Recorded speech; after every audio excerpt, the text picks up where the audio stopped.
Gusto niyong i-confirm sa akin yung news daw na 17 katao na nakulong, na detain. Kung totoo daw ba dahil yun sa pagrarally. Okay? So, ako po makakapag-confirm. Okay? Gusto ko pong i-confirm na yung balita po is fake news po yun. Fake news yun.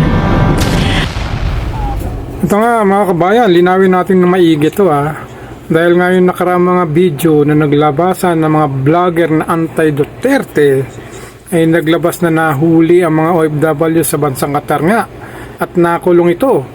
Pero yung pala ay lahat ay fake news. Ang tindi talaga ng mga vlogger na anti-Duterte. Talagang tinira ang mga OFW na nagrarally na nakulong sila sa bansang Qatar. Pero may isang OFW sa Qatar na nag-confirm mga kabayan na ito ay isang fake news. So panoorin natin ang sinasabi ng kababayan nating OFW sa bansang Qatar kung paano niya pinagtibay na fake news ang 17 nahuli at nakulong dahil sa pagrarally sa bansang Qatar. Panoorin po natin ang video na ito mga kabayan. Hello guys, good morning. Anyway, I just woke up early in the morning kasi may tumawag sa akin yung friend ko na nagtatrabaho dito sa government sa Qatar, and gusto niyang i-confirm sa akin yung news daw na 17 katao na nakulong, na detain. Kung totoo daw ba dahil yun sa pagrarally. Okay? So, ako po makakapag-confirm. Okay? Gusto ko pong i-confirm na yung balita po is fake news po yun. Fake news yun. Yes, may na-detain. Yes, may nakulong. Yes, may nahuli. 17, yes, totoo yan. Pero hindi po dahil sa pagrarally. Dahil po yun, expired yung QIDs ng mga yon. Mga TNTs po yun. And one of them is my friend. My good friend. Bakit siya nakulong? Kasi po, expired yung QID niya 6 months na. Expired. So, ginagawa namin ng paraan actually yung QID niya, pero ayaw talagang i-release ng amo niya. So, pumunta siya doon, gusto lang niya makipagkasiyahan, and FYI, okay, for your information, yung gatherings po ay ginanap sa private beach, hindi po sa public, hindi sa park, hindi sa public beach, private po yun. Walang rallying naganap.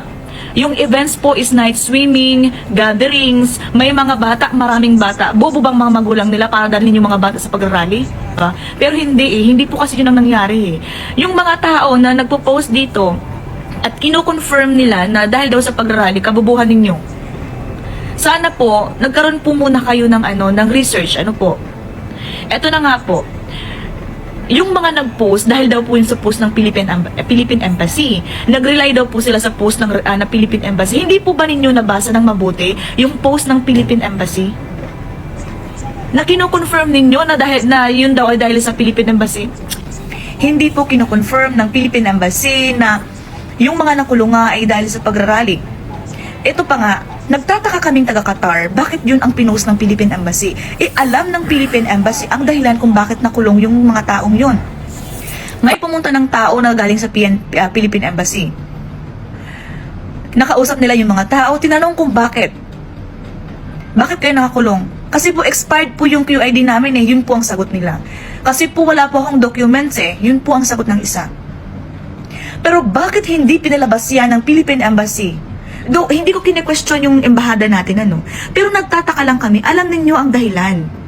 Hindi naman yan dahil sa illegal gatherings hindi naman yan dahil sa rally Common sense, pumunta kayo ng Cornish dito sa Doha. Ang dami, 20 katao, nagtitipon-tipon kumakain dyan sa public. Magiging illegal gatherings ba yun? Bakit hindi sila hinuhuli ng pulis? Sa beach, Dukhan Beach, ang daming tao, nagpa-party-party, may mga tugtugan pa. Yung pulis umiikot-ikot, hindi naman sila hinuhuli.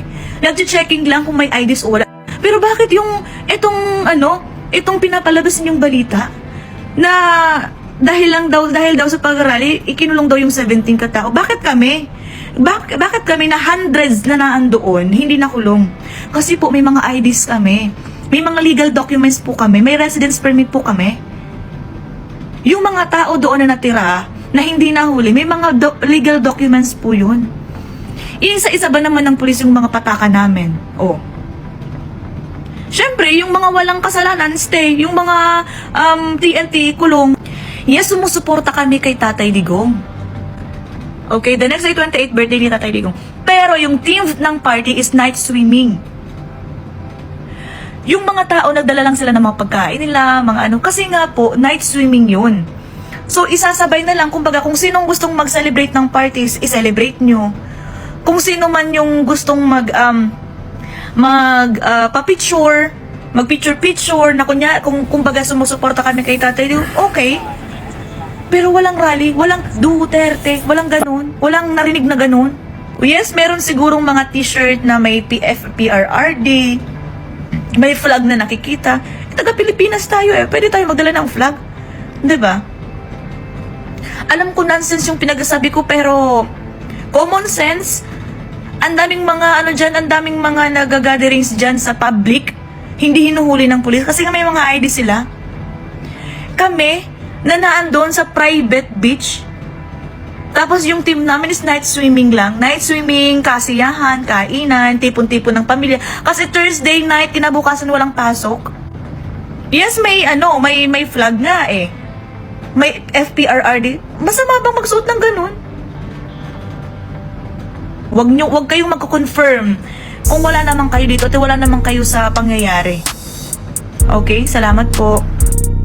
So, totoo nga naman mga kabayan, may nakulong ng 17 OFW, pero gaya na sabi ng ating kababayang OFW sa Qatar, ay hindi ito sa pagrarally, hindi sa kakulangan, at expire na ang kanilang mga papers or ID sa bansang Qatar, kaya sila nakulong, at hindi sa pagrarally. Tama si kababayan, na wag basta-basta tayo nagko-confirm na totoo itong mga balita na ito na pinagkakalat ng mga anti-Duterte na vlogger. At pati ako ay nadamay dyan. Dahil ika nga, may dalawang laging version ang katotohanan. Kaya naman, sa pagkakataong ganito, na halos nalilito na ang taong bayan kung ano ba talaga ang katotohanan. At mabuti na rin, merong isang naglakas loob na isawalat ito dahil kuminsan, hindi nagkakaroon ng boses ang ordinaryong Pilipino para ilabas ang katotohanan mga kabayan. Kaya naman saludo tayo kay kabayan na buong tapang nilabas niya ang kanyang nalalaman para tutukan na nga ang mga haka-haka tungkol sa issue na yan mga kabayan. Kaya mga kabayan, kung nagustuhan niyo po ang video na ito at kung bago lang kayo sa aking maliit na channel, paki-like and subscribe na lang po para updated po kayo sa aking mga video ilalabas. Maraming salamat sa inyong panonood.